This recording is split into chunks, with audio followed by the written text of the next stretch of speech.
Baiklah kami buka. Assalamualaikum warahmatullahi wabarakatuh. Selamat siang Bu Guru dan teman-teman lainnya yang berbahagia. Pertama-tama, marilah kita panjatkan puji syukur kepada Allah Subhanahu wa Ta'ala karena telah memberikan rahmat dan kesehatan bagi kita. Adapun topik yang akan kami bahas adalah tentang tanggal, tokoh, dan tujuan dibentuknya organisasi Budi Utomo, Indis Partij, Muhammadiyah, dan NU, serta contoh positif nilai religius dan nilai ketatan hukum. Perkenalkan, nama saya Aura Bening Martasari yang akan bertugas sebagai moderator pada hari ini. Saya akan membimbing jalannya presentasi ini. Adapun anggota saya yaitu Adela Injia Meka, Anindya Syaka Fatiha, Chelsea Safira Ramadhani, Dea Selvana, dan Chelsea Wangi Deltafani. Baiklah, langsung saja kita bahas materi oleh keempat presentator kita. Organisasi yang pertama yaitu Budi Utomo. Budi Utomo merupakan sebuah organisasi pemuda di Hindia Belanda dengan tanggal terbentuknya tanggal 20 Mei tahun 1908.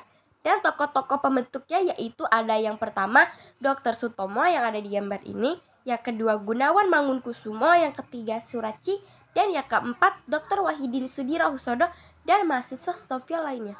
Adapun tujuan dibentuknya yaitu tentu saja untuk memperoleh kemajuan yang harmonis bagi nusa bangsa Jawa dan Madura.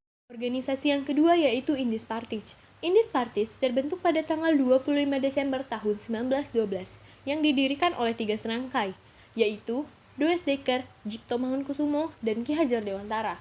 Adapun tujuan dibentuknya adalah untuk membangunkan patriotisme semua Indirs atau bangsa Hindia terhadap tanah air yang telah memberi lapangan hidup kepada mereka, mendapat dorongan untuk bekerjasama atas dasar persamaan ketatanegaraan untuk memajukan tanah air dan mempersiapkan kehidupan rakyat yang merdeka.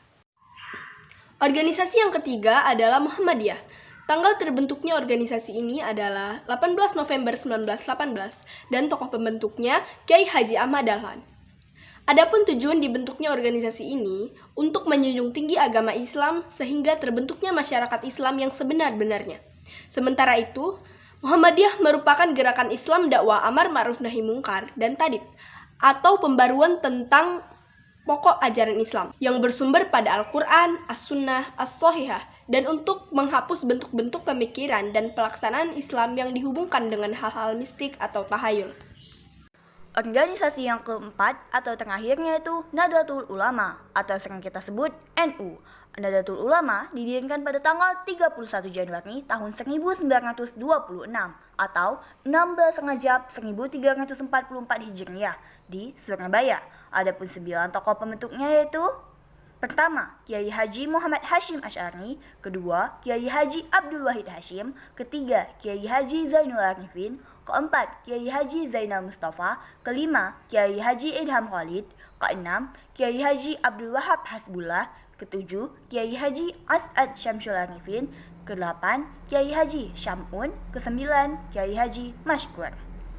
Tujuan dibentuknya organisasi Nahdlatul Ulama adalah untuk memperjuangkan berlakunya ajaran Islam yang berhaluan Ahlus Sunnah wal Jamaah dengan menganut mazhab 4 aliran, yaitu Syafi'i, Maliki, Hanafi, dan Hambali. Guna mencapai tujuannya, NU bergerak di seluruh bidang kehidupan umat, yakni bidang agama, pendidikan, sosial, dan ekonomi. Selanjutnya yaitu contoh positif perilaku sesuai nilai-nilai religius dan nilai ketatan hukum. Sebelum membahas apa saja contoh positif perilaku sesuai nilai-nilai religius, kita harus mengetahui dulu apa itu arti religius. Religius memiliki arti yaitu sifat seseorang yang menyangkut kepercayaannya dengan Tuhan terkait ibadah dan kebutuhan religinya. Berikut adalah contoh nilai-nilai religius. Yang pertama, menghormati antar umat beragama. Yang kedua, menjalankan perintah agama yang dianutnya. Yang ketiga, saling menghormati kebebasan memilih agama. Yang keempat, tidak memaksakan untuk mengikuti suatu agama. Dan yang kelima, menerapkan sikap toleransi beragama ke dalam kehidupan sehari-harinya. Contoh nilai positif yang kedua yaitu nilai ketaatan hukum. Nilai ketaatan hukum yang pertama adalah Setiap warga negara harus menaati peraturan dan hukum yang berlaku. Kedua, menaati hukum dan peraturan yang berlaku dimulai dari kesadaran masing-masing individu. Ketiga, penilaian dalam mencegah seseorang melanggar hukum dengan memerintahkan untuk mentaati suatu aturan hukum karena alasan moral personalnya. Oke, setelah mendengar penjelasan dari keempat presentator kita sebelumnya, apakah ada yang ingin bertanya? Namun dikarenakan kita sedang melakukan pembelajaran jarak jauh, maka jika ada yang ingin bertanya, tanyakan di grup ya.